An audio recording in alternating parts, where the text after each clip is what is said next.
to the Superstar Treatment YouTube channel. This is the first episode. My name is Josh, and on this channel I'm hoping to give you some new insights to the team I love, the Penguins, and the sport I love, hockey. I know there's a lot of other channels out there, things like this, but I think and hope that my thoughts will be a little bit interesting and unique and some just different takes on how everything's going in the game of hockey.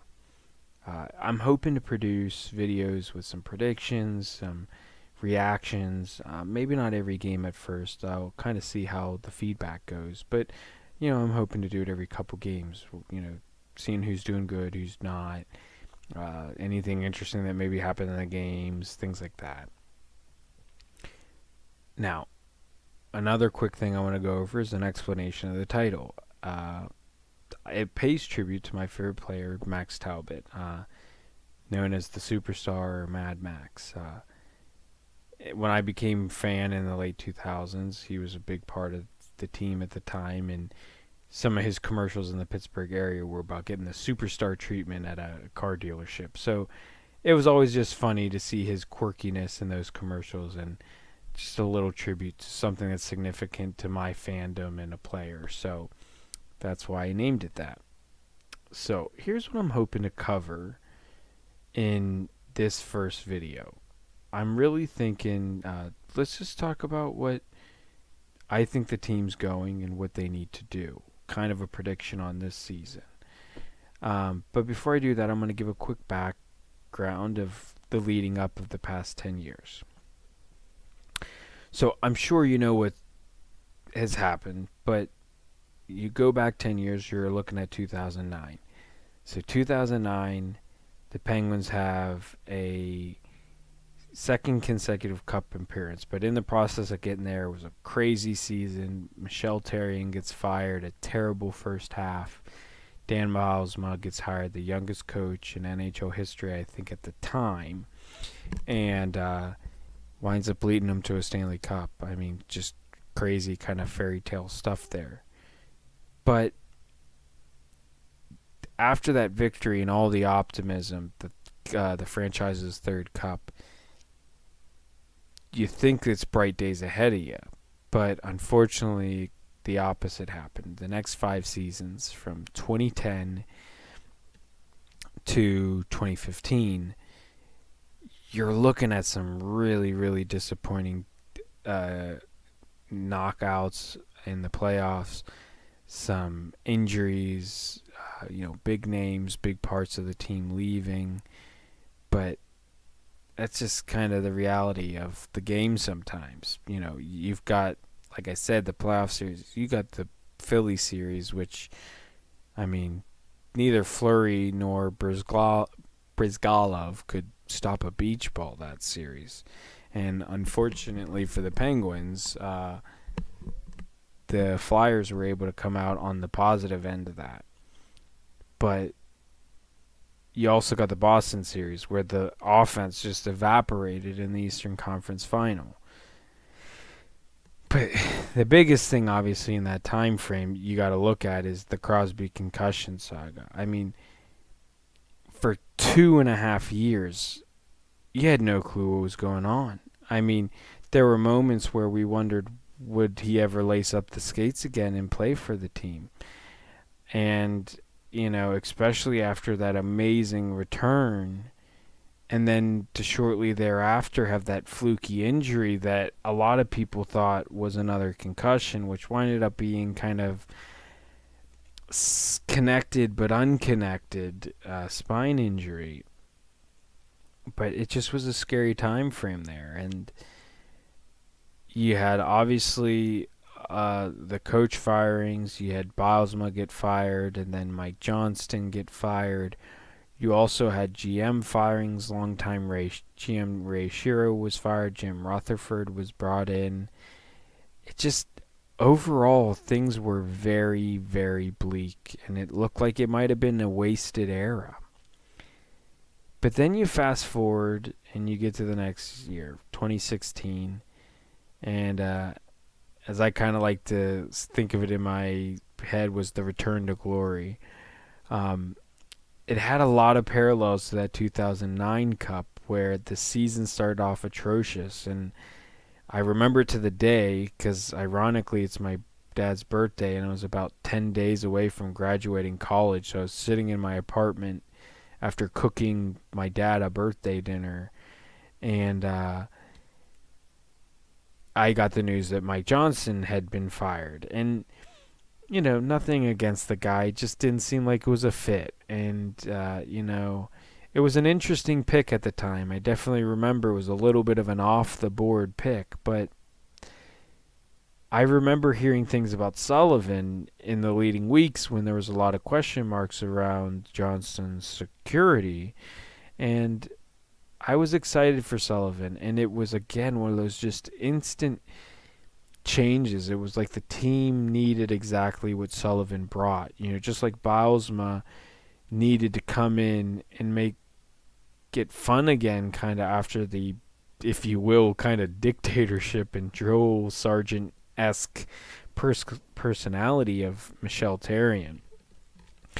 The same was kind of, it actually kind of was the flip flop. Mike Johnson, from all accounts, what I could hear and what I perceived him when you looked at his interviews, was a little bit more of a lax coach, and you needed that strict, not necessarily to the level of Therrien, but Sullivan provided some firm guidance. Now, again, it took some time, but they built that chemistry. You had the HBK line. I mean, obviously a big part of that was some of those trades. Bonino coming in the offseason, and then you had Hagelin come in midseason, Daly come in midseason. They were all things that no one was expecting, but it led to great ending. And that playoffs provided probably what will be lifetimes of memories for me, because I think I was a tad too young for the first cup run, slash I was so young in my fandom that I wasn't able to appreciate it like I could the second time around, and after all the things we went to get back there. But everything from the Bonino OT eliminator in Pittsburgh knocking out Washington, the San Jose series was another big one there. I mean, just everything there. I mean, I was at that Game 5 when they had the chance to win it in Pittsburgh, and I was out there hoping to be part of that celebration outside of the stadium. That's where I was, and it wasn't meant to be, unfortunately. But they did it, and it was just great to see. Obviously, you had the emergence of Murray then. Then you get to 2017, part 2 of said glory. They duplicate it. It wasn't sexy at times that season, but they got it done when it mattered. And it wasn't as dominating of a performance, but nevertheless, it was impressive. Now you come to the last 2 years, and I kind of summarize the last 2 years as maybe a fall of an empire. There's been some questionable contracts, and the once guru-looking Rutherford has looked a little questionable of late. So you got the Johnson signing, you got the Tanev signing, a lot of people that were in and out, and Hagelin leaving, and lots of things like that. And we're not sure how it's all going to go down. But that brings us to where I think are some interesting facts from this time frame.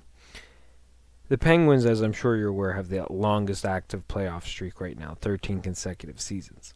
If and when they make it again this year, they will tie the Capitals and Isles as the 10th longest streak in NHL history. And I calculated this on my own. I thought this was very interesting. Only the Oilers at 38%, the Islanders at 28%, and the Canadiens at 33% had a higher cup win percentage in that time frame of their streak. And that was including a minimum of 10 consecutive appearances, and they were modern era, because obviously there's some Detroit teams and Montreal teams before expansion happened that would kind of skew the stats.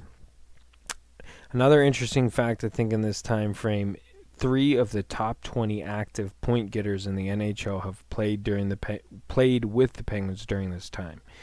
Crosby at 4th, who's only 4 points behind Ovechkin, so that could easily be 3rd by the end of the year, maybe. Malkin at 5th, and then you got Kessel at 19th. Pardon me. On top of that, Crosby and Malkin currently are 6th and 14th correspondingly with points per game in their career with a minimum of 500 games played. So those are some impressive stats during this time frame, and who knows, it'll be interesting to see how they build on them. So, here we are now. We're at kind of a crossroads. Are we just having some hiccups after the greatness we had for 2 years, or is this the sign of the end, and some of these moves that Ruth III made, is this the end of a genius maybe? You got the Kessel trade, many upset about. You got the Jack Johnson anchor. You got to figure out these are some important things. But in order for me to determine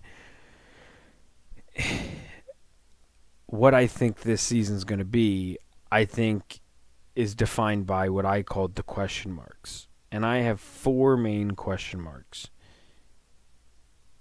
The Gudbranson-Pettersson pairing, which I will get into why I've kind of lumped them together. Galchenyuk, Tanev, and Matt Murray. And I think the verdicts and the answers to these questions as the season goes on is basically going to define the answer to this question and whether they're a real cup contender this year. Obviously, they're kind of a peripheral contender always right now. Having Crosby and Malkin will do that. But nevertheless, these are the ones that will really help push them along. So here's my thoughts.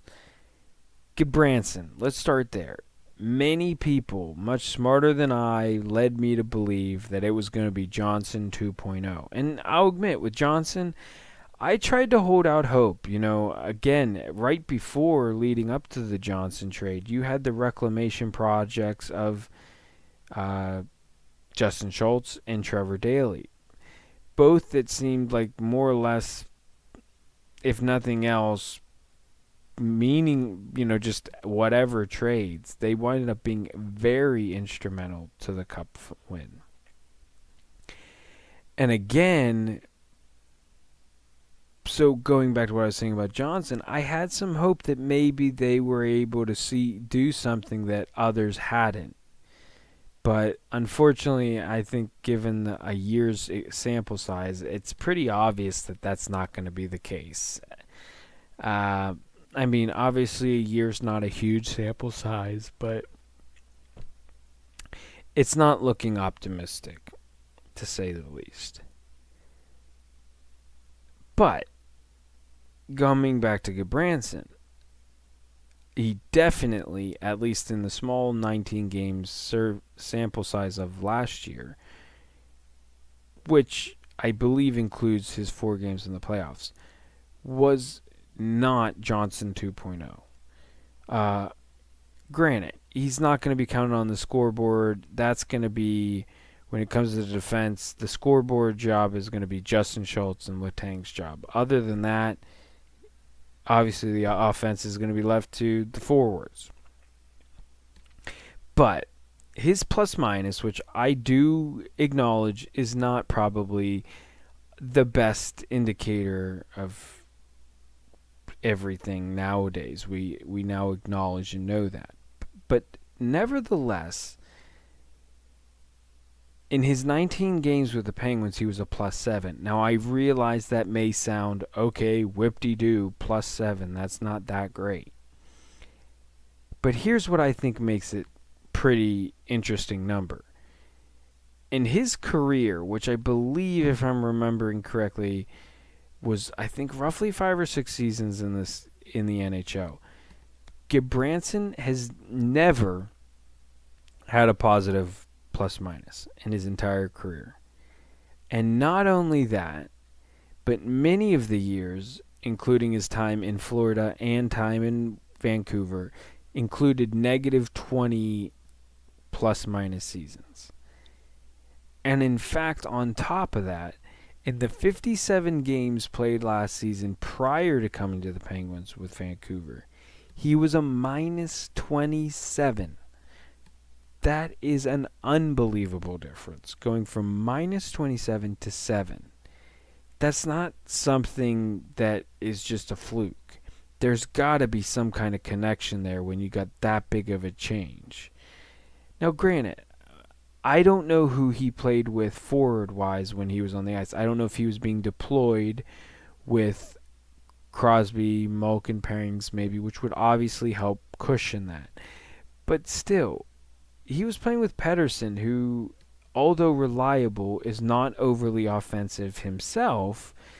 And I think that gives him really, really good opportunity. Another interesting thing, though, even though he was not, I've already said he's not going to be counted on the scoreboard, his expected goals, which is basically per 60 minutes, how many goals is he expected to have? He actually wasn't, when it comes to the defensemen, he was one of the better ones on the expected goals for the team.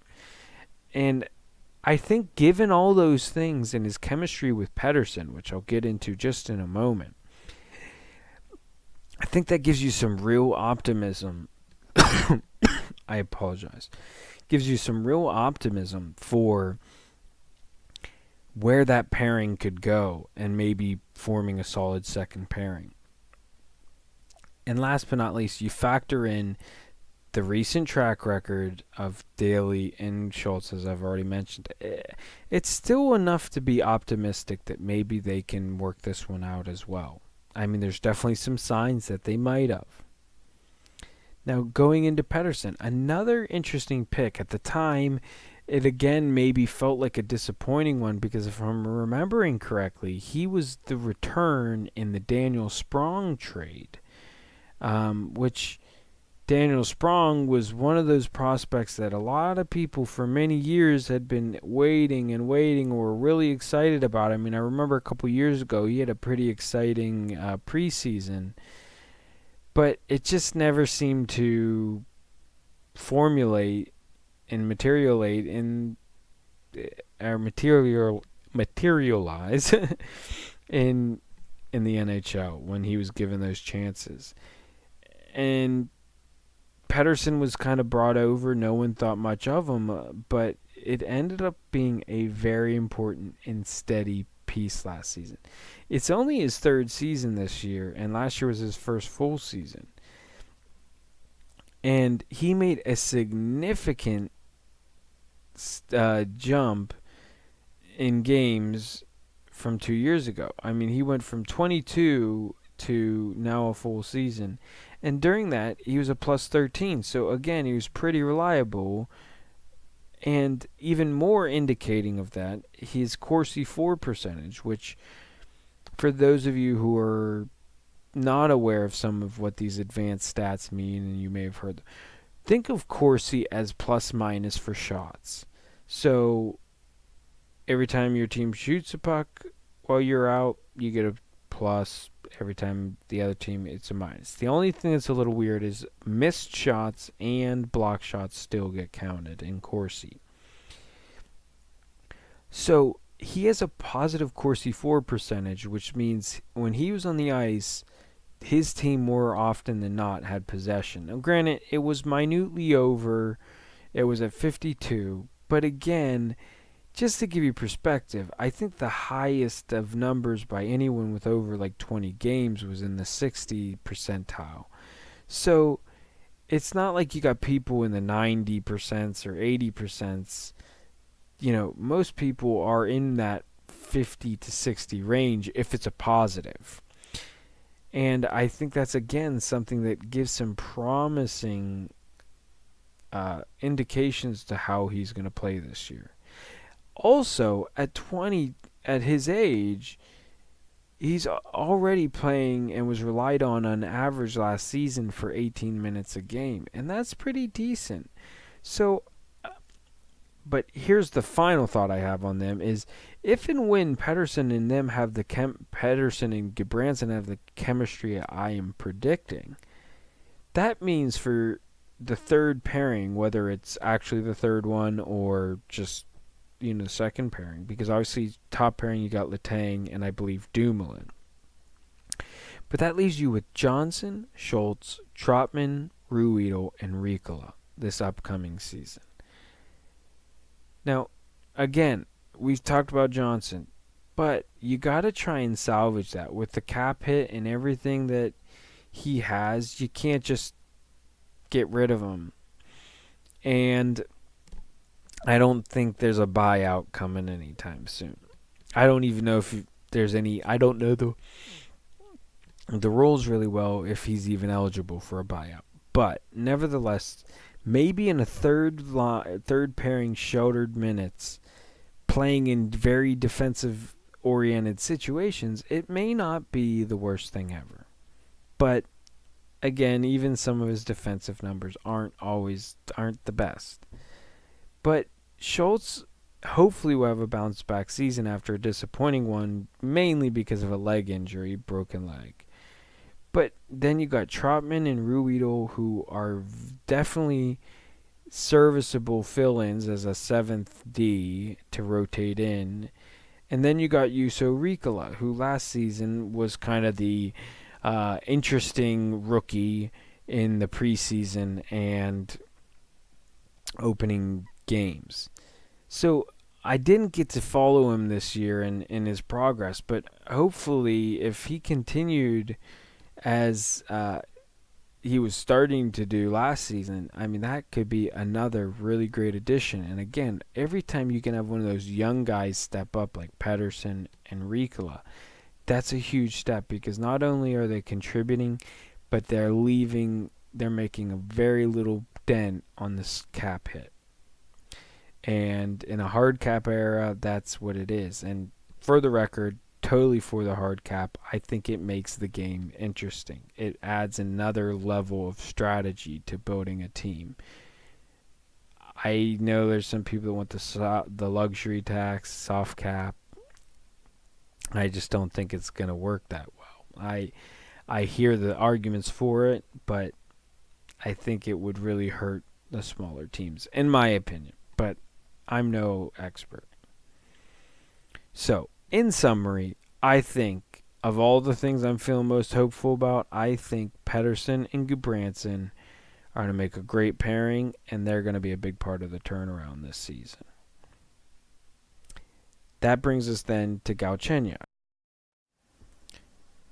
So, Galchenyuk is another interesting ad, because, again, I know many people are going to be bummed by the ad because it meant Kessel was leaving. Which, for the record, thanks so much, Phil. Thanks for all the laughs and great memories. You'll be sorely missed. But for me, this one's a complicated one because I personally have a sweet spot for Galchenyuk. I remember a couple years back in Montreal when he had that explosive 30-goal season. I just loved watching his highlights. I looked forward to seeing what he did that night. You know, he just had a fun charisma, and just a lot of fun to watch. And unfortunately, he was never really able to repeat it thereafter because a combination of some things. Montreal kind of didn't know how they wanted to deploy him. You know, they were half using him in a center. They wanted to make him this next center for the team, but it just wasn't working out. Maybe it was a little too soon for him. But anyways, it just, all the pressure of being in Montreal, maybe too, it didn't work out. And unfortunately for him, he kind of became the whipping boy during that time frame because there was a lot of things going on in Montreal that weren't great at that time. So again, he ends up getting put into the trade with Domi, which ends up kind of being another unfortunate thing in his position because all in all, he didn't have a bad season. Now, granted, I believe he suffered an injury with Arizona last season, so it wasn't a full season. But all in all, his numbers weren't terrible.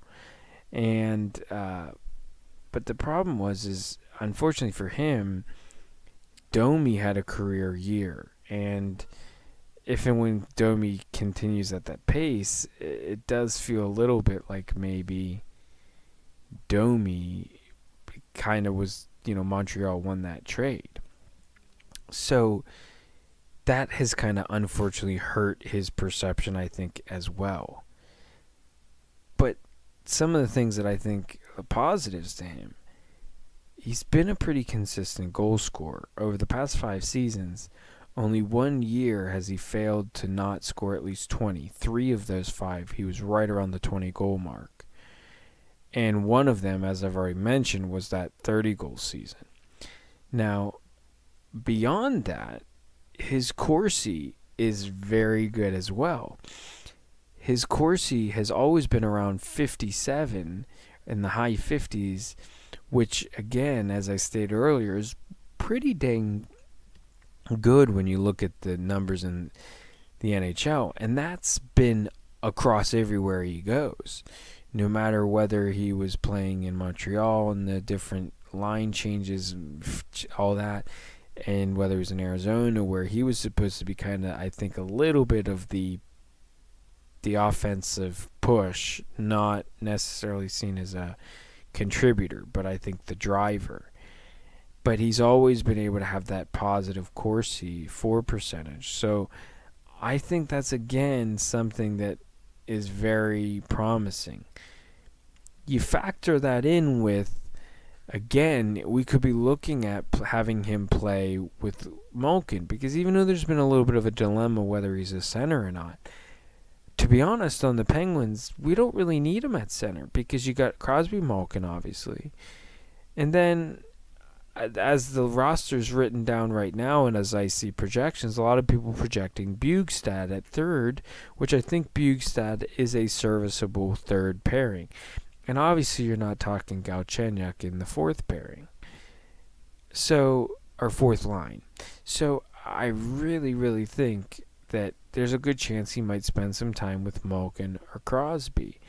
And especially with Malkin, I wonder if there can be some kind of Russian connection, because even though he is by nationality American, has American citizenship, but he also has dual citizenship to Russia.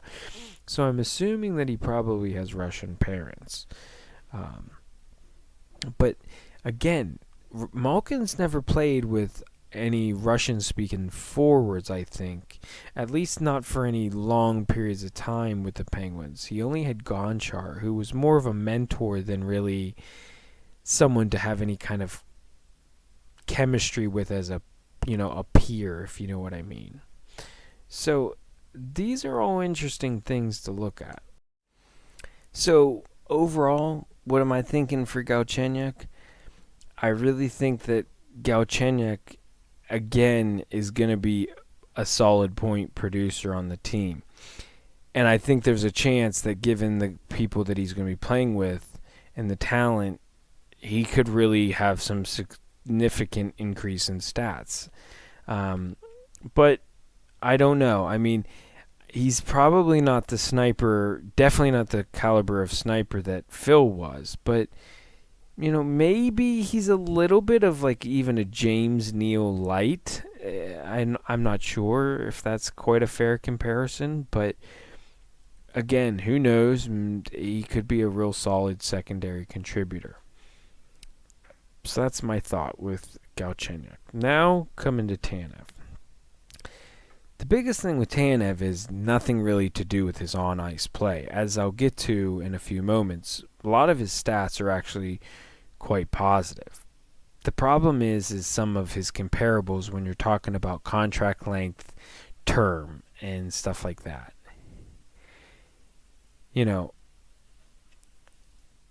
When it comes to the hard cap, that's just a reality. Your role players cannot be signed this long.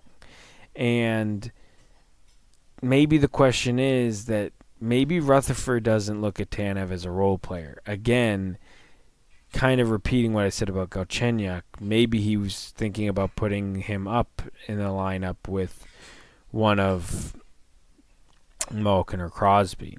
Whereas other people have joked maybe when Rutherford signed him, he was thinking he was getting Chris Tanev, not Brandon Tanev. But anyways, I mean, here's some comparables. One of the big problems with Tanev is his Corsi was quite bad. 42%, I think, last season, and most of his other years were in the 40s as well. So he has never had a positive Corsi for percentage, which we've already touched upon and what that means. I mean, to give you some comparisons right now of some notable names around that same area, you've got Matt Cullen, you've got Martin Hanzal, and you've got Jordan Smoltz. Now, obviously, Matt Cullen, for many of you, has some positive things with it because you associate him with the Penguins, and rightfully so. But all in all, last season definitely was not his best season, and you could see he was on the decline. And when it comes to Martin Hanzal has done a little bit better than obviously Cullen. But again, he was on a Dallas team, and at points during that season, that team was underperforming offensively. Then you got Jordan Smoltz, who I think is maybe the only semi-positive comparison. But again, if you're looking at Corsi numbers, then maybe some of my feelings on Schmaltz are false if his Corsi numbers are that bad. Now, when you look at the contract comparable, luckily enough for us, Colin White of the Ottawa Senators just re-signed for 6 years, $4.75 million. So that's $1.25 million more than Tanev. So, unlike Tanev, Colin White had 14 goals, and actually Tanev had 14 goals as well. But the difference was Colin White had 27 assists, Tanev only had 17. Now, again, I think you're also talking about Colin White is a good bit younger than Tanev, so that plays a little bit in the added price. But the biggest thing that I think is worrisome about being in a comparison is the Ottawa Senators are in a very, very different situation as a franchise. They've been literally hemorrhaging talent. Carlson, Duchesne, Dzingel,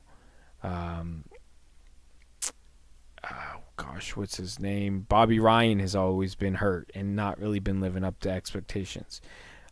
They got rid of Kyle Turris was the other one I couldn't think of. They've been losing talent left and right, and they had to bring something back. And they finally got someone to stay, and that's kind of why maybe you even overpay a little there. But the Penguins are in a totally different situation. We're talking retooling. There are a couple smart moves away from being right back in that picture. So, again, that's why this is a little bit of a worrisome comparison. But you move beyond that. Here's what I think is the possible hopeful things about it. He's never played with anyone like Malkin and Crosby. Again, I know we kind of said that numerous times, and that applies to almost anyone that comes to the Penguins, but it's still nevertheless true. People tend to do better when they get to play with them.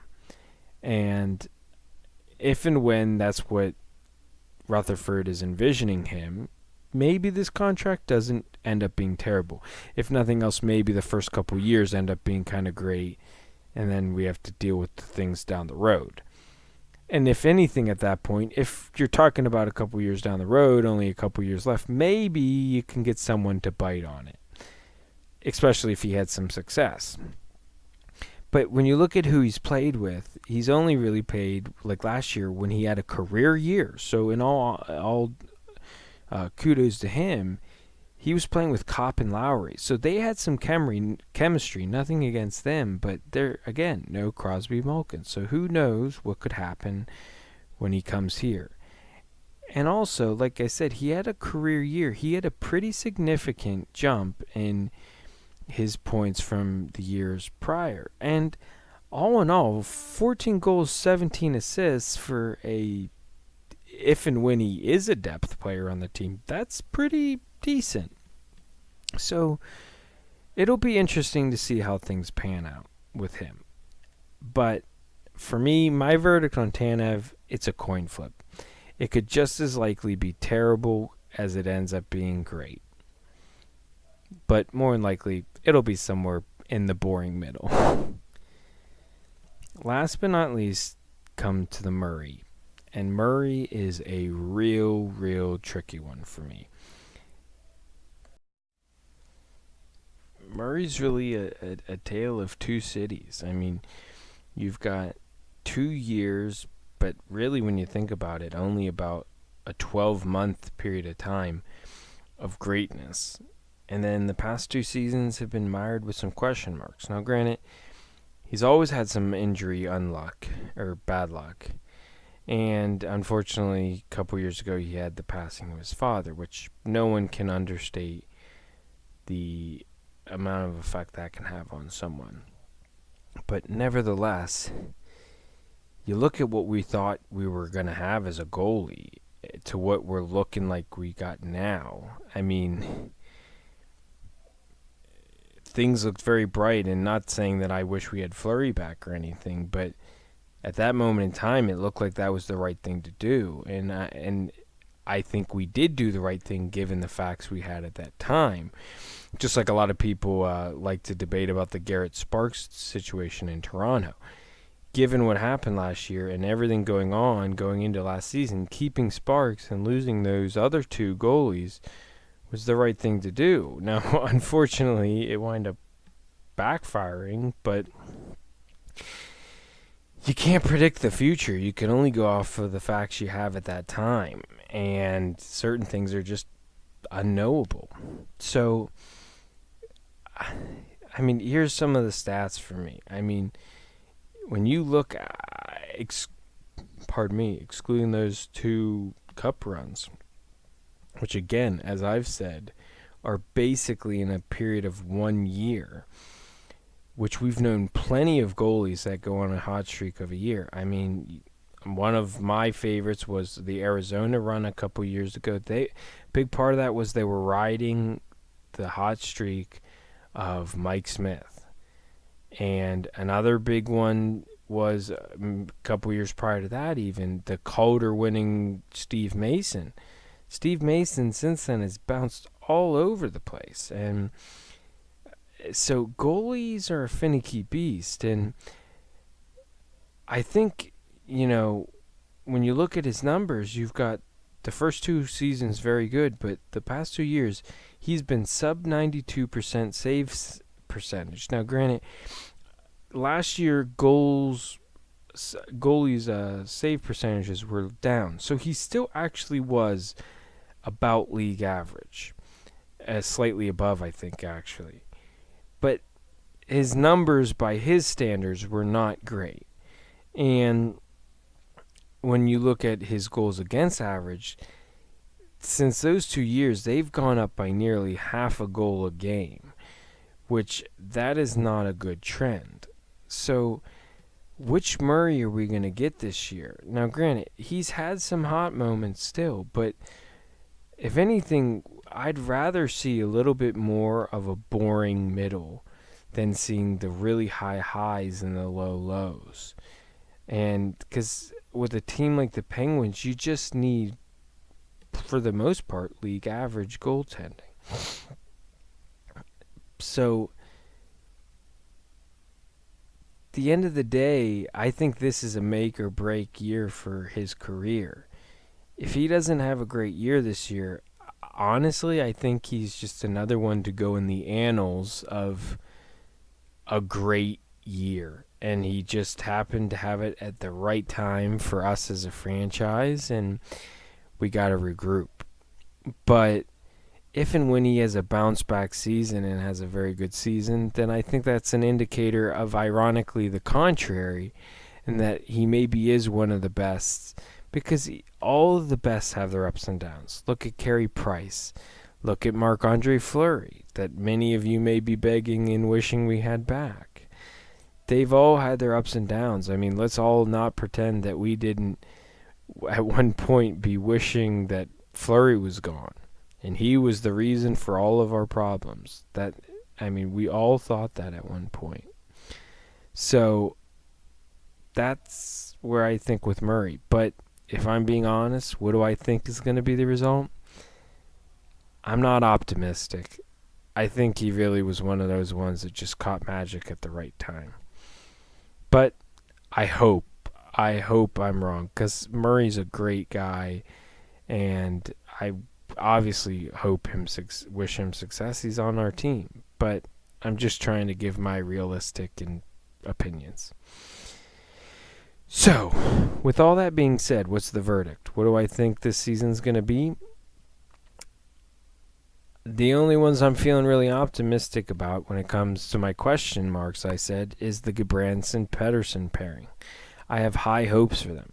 Galchenyuk, I have hopes, but not quite as high. But the Tanev thing, unfortunately, I just don't see it working out. Those underlying Corsi numbers make me believe that maybe that career year he had was a fluky thing. That's the thing with these advanced stats. They kind of help indicate, was someone overperforming?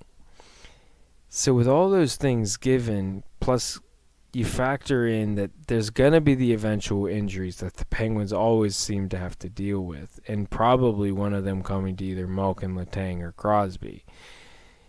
I ain't looking. I think they make it to the playoffs without much difficulty, but unless something really happens and goes against my predictions, I don't think we're looking at a serious cup contender this year. I mean, with the likes of San Jose and Tampa Bay, the Bostons, who I'm not sure if they're as good as they were last year.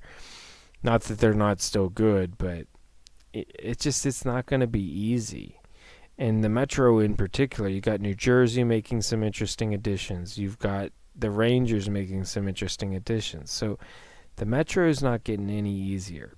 So I think it's time to start retooling, because if you start retooling now, there's still a chance that we can have one more crack at this before the Malkin and Crosby era is over.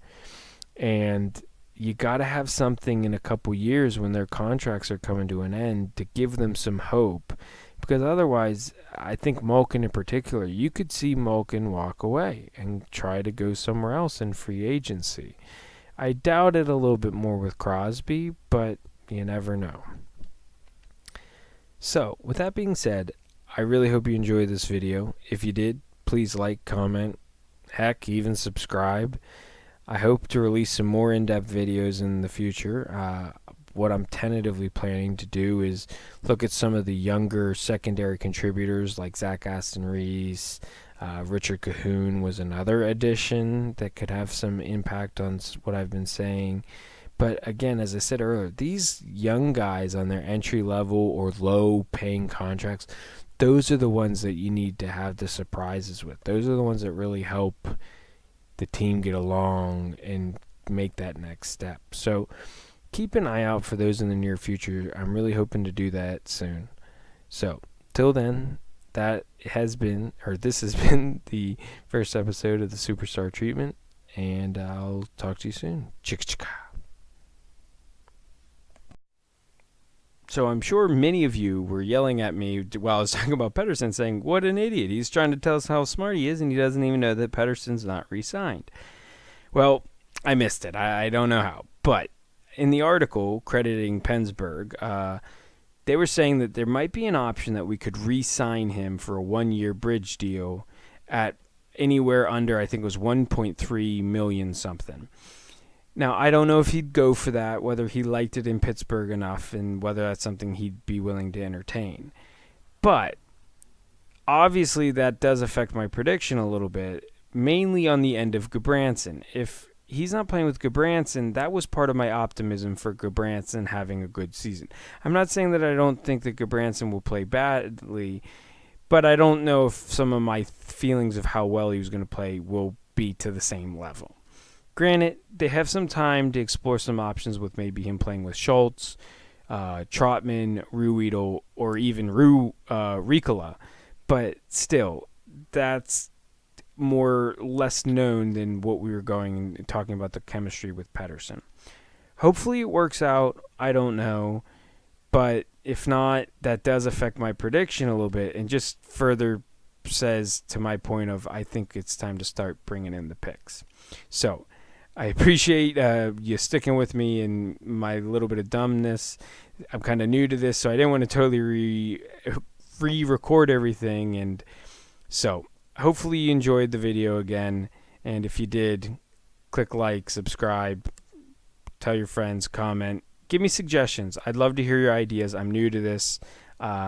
Ideas of how to make this better. I'm willing to listen. Thanks so much.